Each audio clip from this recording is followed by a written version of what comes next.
All right. Welcome back to Dark Days. That's right, the channel has a name now. It was a lot easier to get one than I thought. I was just kind of looking, posting the intro, and I was like, you know what?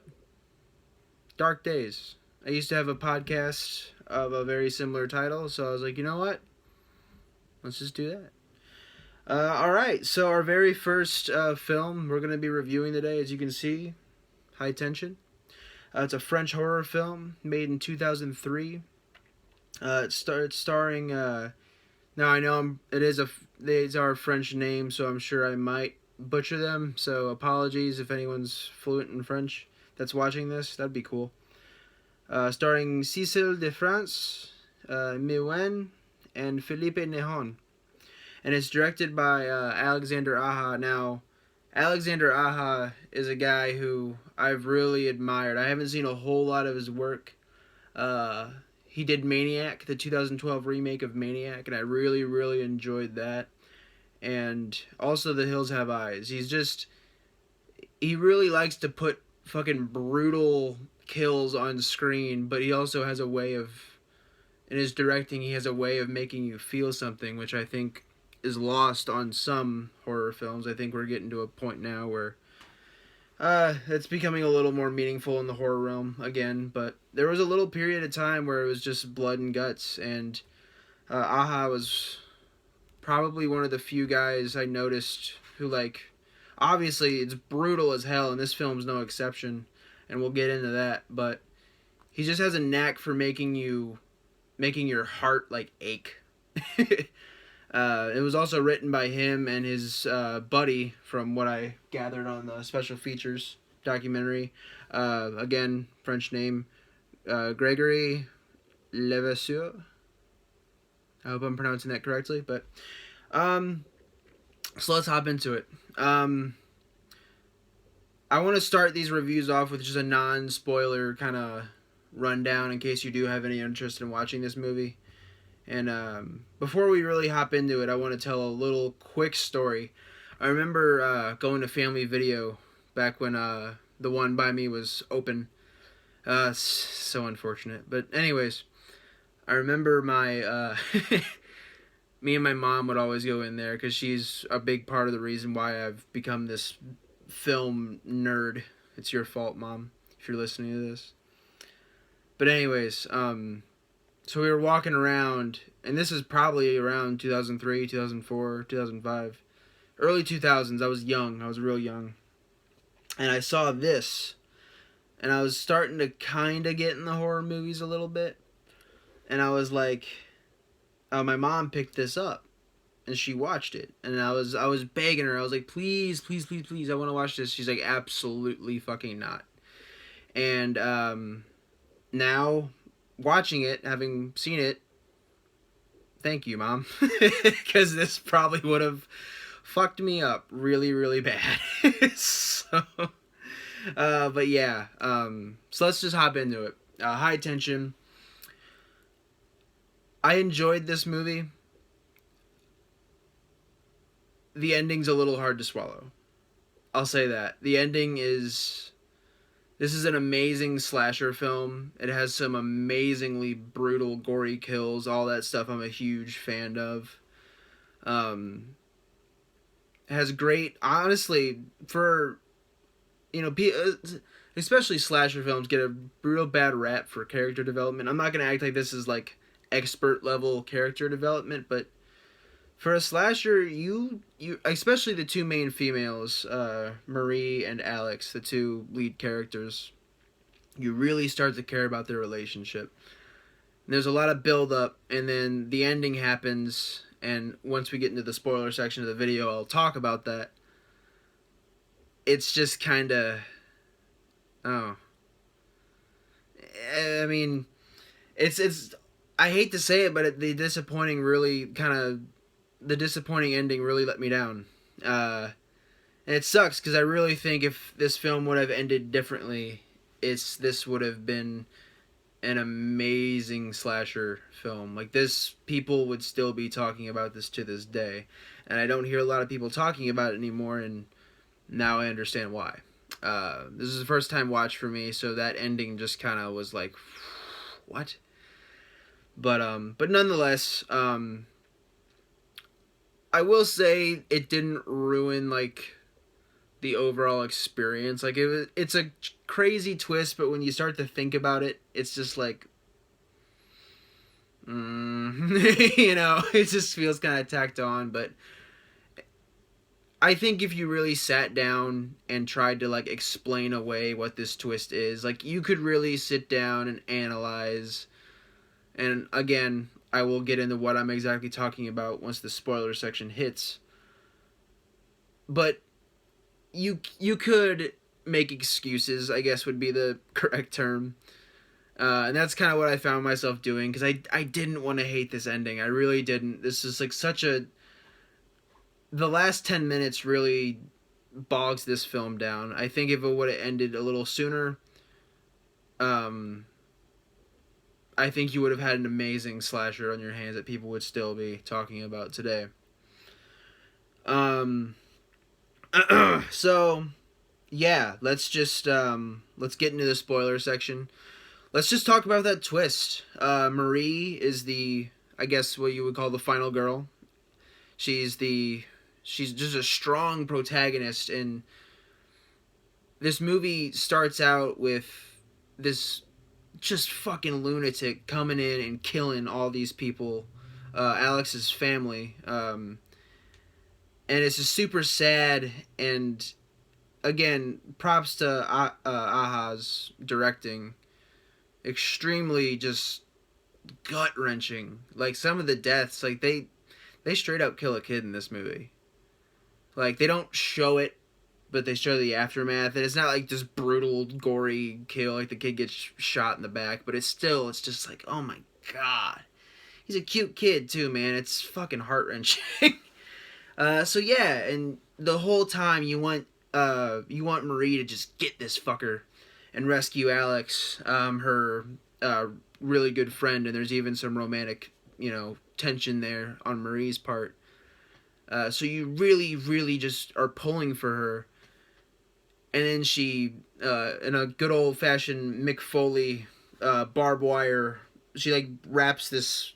She's in a garden house or something, and she wraps this 2x4 in barbed wire. And I'm a mark. I'm a wrestling nerd too, so I'm just like, hell yeah, Mick Foley. But so yeah, she just bashes this fucker's head in, and you're like, yes, oh my god, yes. It's so euphoric. It's so good. She's screaming, she's crying, but she won.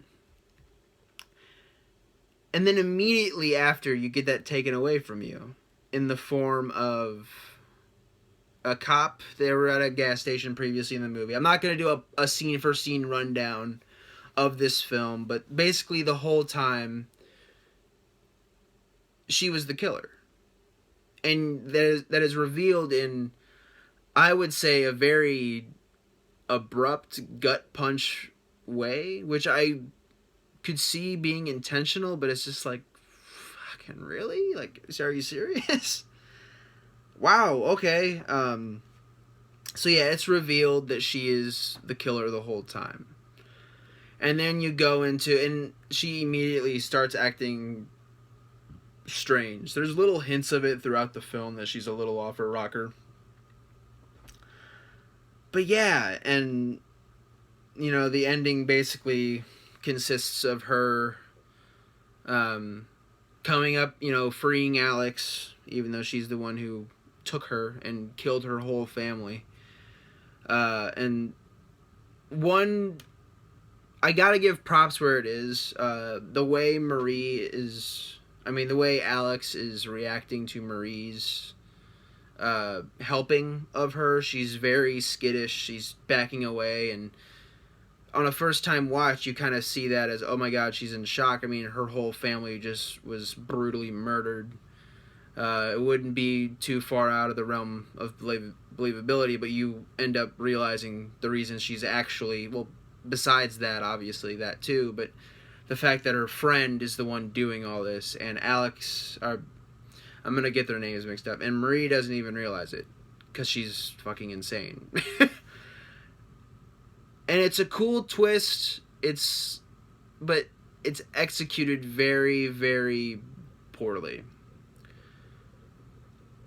I think there could have been things done in the film to kind of better allude to this twist happening, not giving it away, but just little things. Like, you get this awesome slasher film, and there are even times where you're like, that's impossible. Like, and like I said in the spoiler-free section, there are ways you could explain this away, sure. Absolutely.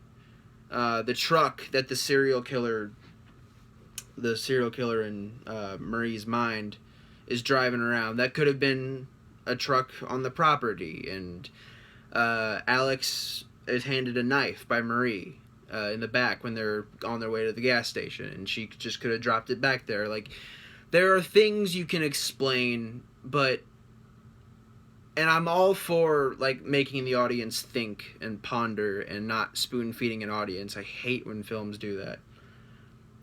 But the way it's executed here, it's a bit much. It's a little hard to swallow for me. I don't hate it as much as everybody else does, but it definitely bogs it down. And it's a bummer, man, because I didn't even know Alexander Aja directed this and co-wrote this until after because I just wasn't paying attention. Real professional. But once I found out that he did this, I was like, wow, that's surprising, because it's a very just abrupt, weird twist. And yeah, you know, like I said before, I'm gonna be rambling a little bit now. I'll get on to the next point here in a second. But man, it's a real gut punch. And like, the aftermath of it, like, it's cool. You get another really cool death with a buzzsaw, and it's definitely impactful. It's definitely like, you're disappointed. You're kind of hurt by what is going on in the ending of this film, and I guess that's kind of by design. I just personally think it could have been executed better. But anyways, beyond that, let's get to probably my favorite part of this movie. And yay, you could call me a sick, demented, twisted fuck. I don't care.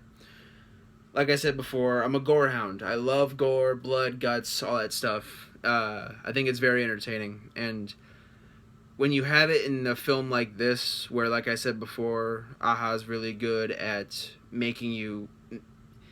It's brutal, and you're like, oh my god, shit, but the way he just shoots it, and the music, and just everything that is involved in it, and the way, like, the characters are reacting, you're also, like, sad.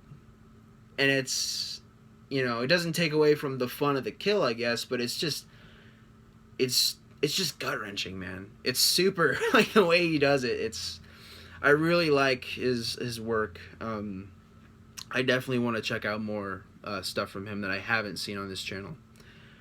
But yeah, this film is brutal. The kill of the movie for me, there's a lot of good ones. Just, I mean, a guy in the gas station gets an axe in the chest. After the twist happens, Marie, like, takes this circle saw. It's actually on the cover of the movie, and I was like waiting for it. I'm like, when's she gonna like buzzsaw this dude's head open? And then the twist, and I'm like, oh, okay. But anyways, she like buzzsaws this dude's chest open, and it's just all this brutal shit. And yeah, there's a lot of really, really good kills. The mom gets her throat slit, and typically it would just be like a bruh, and then oh, there's the blood. But like, just the way it's shot, like, and the props to the practical effects, I couldn't, if there was any CG, I couldn't tell. This looked very, very practical, but like, she kind of like does this, and you can literally see the thing like opening, and I'm like, oh my god, fuck.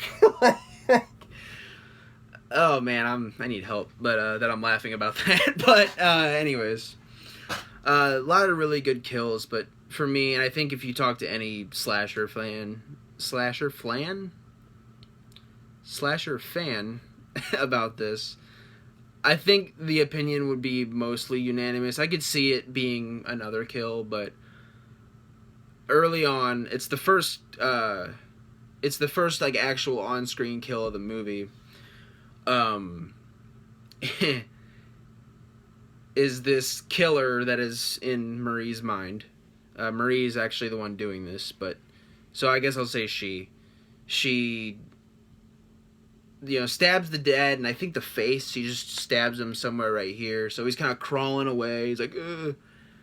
And then she comes up behind him, and this is a little far-fetched because the way the big brooding killer does this, it just seems weird that a little tiny Marie would be able to do this. But yeah, she completely, like, she forces his head through, like, the staircase, like, fencing, so his head's like that.